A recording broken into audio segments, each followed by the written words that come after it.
வருகின்ற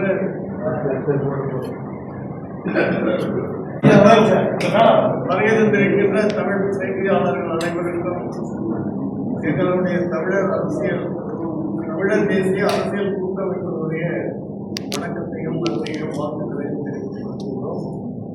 வருகின்ற 2026 சட்டமன்ற தேர்தலை பற்றிய சந்திப்பு இது.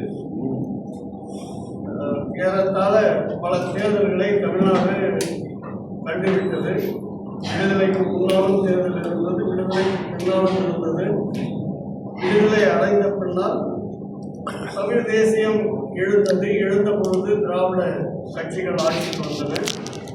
இந்த திராவிட கட்சிகள் ஆட்சிக்கு வந்த பின்னால் தமிழ்நாடு பெற்ற நன்மைகளை பற்றி நாம் சந்தித்து பேச வேண்டிய ஒரு நெருக்கடியான காலம் இது. ஏறத்தாழ 60 ஆண்டுகளை தாண்டுகின்றது. 60 ஆண்டு காலத்தில் திராவிட தேசியம் தமிழ்நாட்டில் இருக்கின்ற மக்களுடைய வளங்களை எல்லாம் சுரண்டி எடுத்து தன்மையப்படுத்தி அழித்துவிட்டது. தமிழருடைய செல்வாக்குகள் எல்லாம் இன்றைக்கு தமிழ்நாட்டுக்கு உள்ளேயே தமிழ்நாட்டுக்கு வெளியே என்பதை நாம் அடுத்து பார்க்கலாம். தமிழ்நாட்டுக்கு உள்ளேயே எந்த வணிகமும், எந்த தொழிலும், எந்த கல்வியும், அறிவும் தமிழர்களுடையவர்களாக இல்லை. தமிழர்கள் மிகப்பெரிய அறிவாளிகளாக இன்றைக்கு இல்லை. கடந்த காலங்களில் வழங்கிய பாரத் ரத்னா போன்ற பட்டங்களை எல்லாம் பெறுகின்ற தகுதியோடு இன்றைக்கு தமிழ்நாட்டில் இருக்கின்ற எந்த தலைவரும் எந்த மக்களும் இல்லை. விளையாட்டுகளை எடுத்துக்கொண்டாலும் கூட விளையாட்டுகள் அது தமிழருடைய பழந்தமிழ் விளையாட்டுகளாக இல்லாமல் இருக்கின்ற நிலையில் கூட கிரிக்கெட் போன்ற விளையாட்டுகளில் தமிழ்நாட்டினுடைய வீரர்களை சேர்க்கின்ற ஒரு தன்மை இல்லாத ஒரு நாடாக அரசாக இன்றைக்கு இருக்கின்றது. தென்னாப்பிரிக்காவுடைய விளையாட்டு அணியில் கூட 3 தமிழர்கள் இருப்பதாக நாம் பெருமைப்படுத்துகிறோம். அதே போன்று அமெரிக்காவுடைய அரசியலை எடுத்துக்கொண்டால் அங்கே கமலா ஹாரிஸ் என்கின்ற ஒரு தமிழ் பெண் ஒரு பெரிய அரசியல் தலைவராக உருவெடுத்திருக்கின்றார். ஆனால் இன்றைக்கு இந்திய அளவிலே எடுத்தால் இந்திய அளவிலே தமிழர்கள் தமிழ்நாட்டினுடைய அரசியல் தலைவர் என்று யாரையும் சொல்லிவிட முடியாது. தமிழ்நாட்டிற்குள்ளேயே தமிழர்களுடைய தலைமை என்பது இல்லாமல் போய்விட்டது. திராவிடம் என்பது கூட தமிழ்நாட்டு மக்களுடைய எழுச்சியினுடைய முறைதான். அது திராவிடம் என்பதும் தமிழர்களுடைய இன்னொரு பெயர் தான். அது தென்னாட்டில் இருந்தவர்களை திராவிடர்கள் என்று ஆரியவர்களோ அல்லது வட இந்தியர்களோ குறிப்பிட்டதாக வரலாறு. ஆனால் அப்படி குறிப்பிட்ட வரலாறு இன்றைக்கு தமிழர்களுடைய கையில இல்லாமல் இருக்கின்றது. தமிழ்நாட்டிற்கு உள் வந்தவர்களுடைய ஒரு பெருமைகளை பேசுகின்ற நிலைதான் தமிழ்நாட்டில் இருக்கின்றது. தமிழ்நாட்டில் காங்கிரஸ் இந்தியை கொண்டு வந்ததால் காங்கிரஸை எதிர்த்தவர்கள் தமிழர்கள் என்கின்ற ஒரு பெயர் நமக்கு அடையாளம் இருந்தது. ஆனால் அந்த காங்கிரஸ் தான் இன்றைக்கு திராவிட கட்சிகளுடைய கூட்டாளிகளாக இருக்கின்றது. முதலமைச்சர் அவர்கள் அறிவிக்கின்ற பொழுது நாம் எல்லோரும் சேர்ந்து இந்தியை ஒழித்து விட்டோம் என்று சொல்லுகின்றார். இந்தி எல்லா இடத்திலேயும் இருக்கின்றது. மைய அரசு பணிகளிலே தமிழை கொண்டு வர வேண்டும் என்ற கோரிக்கை இடத்தில் போட்டுவிட்டார்கள்.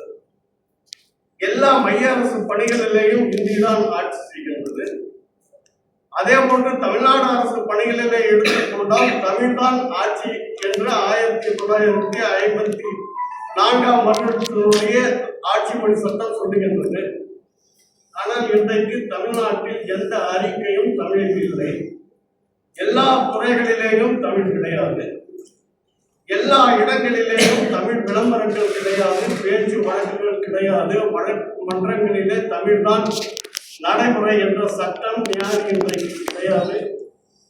இப்படியே பார்த்தால் தமிழ்நாடு தமிழர்களுடைய நாடாகவும் இன்றைக்கு இல்லையே என்கின்ற வருத்தம் எழுந்ததனுடைய விளைவுதான் இன்றைக்கு தமிழ் தேசிய அரசியல் கூட்டமைப்பு.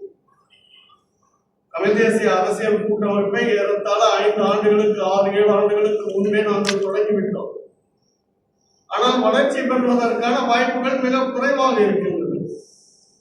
ஏன் வாய்ப்புகள் இல்லை என்றால் மக்கள் எல்லாம் இன்றைக்கு எந்த அரசியல் தலைவரையும் அந்த அரசியலுக்காக நாட்டு மக்களுக்காக இருக்கின்றவர்களையும் அடையாளப்படுத்துகின்ற ஒரு தன்மை இன்றைக்கு இல்லாமல் இருக்கிறது. அரசியல் என்றால் உழைக்கின்ற மக்களுடைய கையிலே இருக்க வேண்டும். உண்மையிலேயே அறிவாளருடைய கையிலே இருக்க வேண்டும். ஆனால் இன்றைக்கு அரசியல் என்பது திரைப்படத்துறையை நடிக்க வருகின்றவர்களுக்கு ஒரு பெரிய ஆவலை தருகின்ற ஒரு இடமாக இன்றைக்கு அரசியல் இருக்கின்றது. ஒரு காலத்தில் கோடம்பாக்கம் என்றால் திரைப்படத்துறை என்று அடையாளம் இருந்தது. ஆனால் இன்றைக்கு கோடம்பாக்கம் வளர்ந்து விட்டது. இன்றைக்கு முழு அடையாளமாக தமிழக அரசினுடைய தலைமை செயலகம் தான் இருக்கின்றது. ஒரு நடிகர் பேசுவதை போல முதலமைச்சர் பேசுகின்றார். ஒவ்வொரு 5 ஆண்டுக்கு ஒரு முறையும் அரசியல் கட்சிகள் பேசுகின்றன. ஒவ்வொரு 5 ஆண்டு கடந்த பின்னால் மறுபடியும் புது புது கொள்கைகளை தருகின்றன, புது புது பேச்சுகளை பேசுகின்றன. இன்றைக்கு தமிழ்நாடு அறிவில் சிறந்த, கல்வியில் சிறந்த நாடாக இருந்த தமிழ்நாடு இன்றைக்கு வெற்று போதைகளுக்கு அடிமையாக இருக்கிறது. ஒரு பக்கம் பார்த்தால் திரைப்பட மோகம், இன்னொரு பக்கம் பார்த்தால் போதை குடியல்கள், போதை சாராயங்களை விற்கின்ற ஒரு அரசு இந்த உலகத்திலேயே எங்கேயும் இருக்கிறது. உலகத்திலேயே மக்களை ஏமாற்றுவதற்கும் போதைக்கு அடிமையாக்குவதற்கும் அவர்களை ஏமாற்றி அவர்களிடமிருந்து வாக்குகளை பறிப்பதற்கும் பொய் சொல்வதற்குமாக ஒரு பெரிய தீண்டாமை அரசியல் இன்றைக்கு நிலவுகிறது. மக்களுக்கும் அரசியல் கட்சிகளுக்கும் எந்த ஒரு உடன்பாடும் கிடையாது. யாரை யாரும் தொட்டு வணங்குவது கிடையாது. கடந்த தேர்தலில் சொன்ன உறுதிமொழிகளை எல்லாம் இன்றைக்கு படித்து பார்த்து அவர்கள் வெட்கப்படுவதும் இல்லை. இந்த சூழ்நிலை தொடர்கின்ற நேரத்தில் தான் நாம் இப்பொழுது தமிழர்களை காப்பாற்ற வேண்டும், தமிழ்நாட்டு மக்களை காப்பாற்ற வேண்டும், தமிழ் நிலத்தை காப்பாற்ற வேண்டும். ஒரு நேரத்தில் ஆந்திரம் எழுந்தது, எங்களுக்கென்று தனி மாநிலம் வேண்டும் என்று. அந்த போராட்டத்தில் தமிழர்கள், தமிழ்நாட்டினுடைய தலைவர்களாக இருந்தவர்கள் எல்லாம் எழுந்தார்கள்.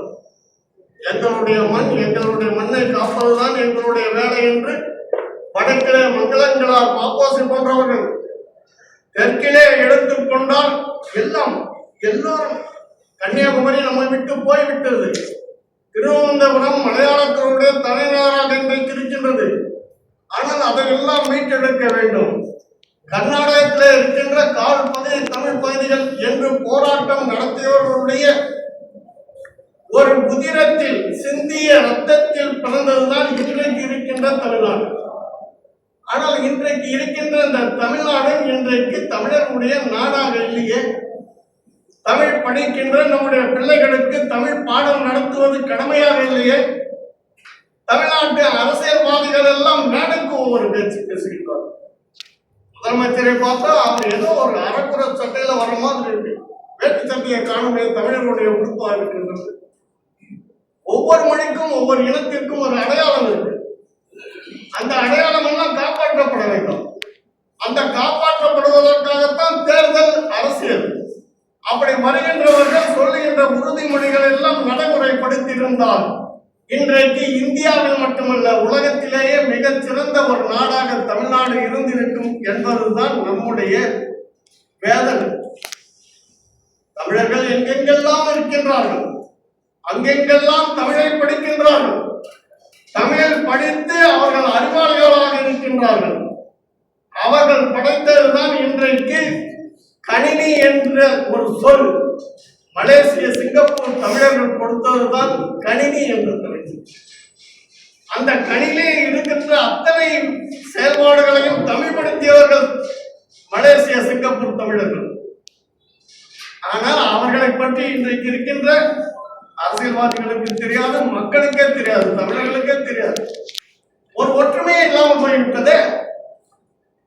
வெளிநாடுகளிலே எடுத்துக்கொண்டால் இந்தியாவில் இருக்கின்ற மக்களிலே நாம் தான் பல்வேறு நாடுகளிலே தமிழர்கள். ஆனா என்ன ஒற்றுமை இருக்கு?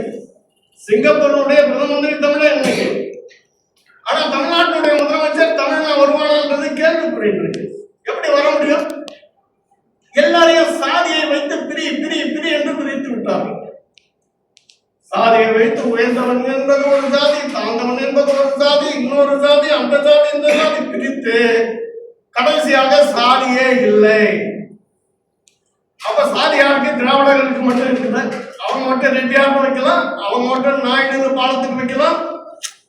தமிழ்நாட்டினுடைய செக்கு இழுத்தவர், செக்கை இழுத்து தன்னுடைய உயிரை கொடுத்த சிதம்பரனாருடைய பெயரை எங்க வச்சிருக்கீங்க? சிதம்பரனார் என்று சொல்லுகின்ற சிதம்பரம் இல்லைன்னு நம்ம சொல்றோமா?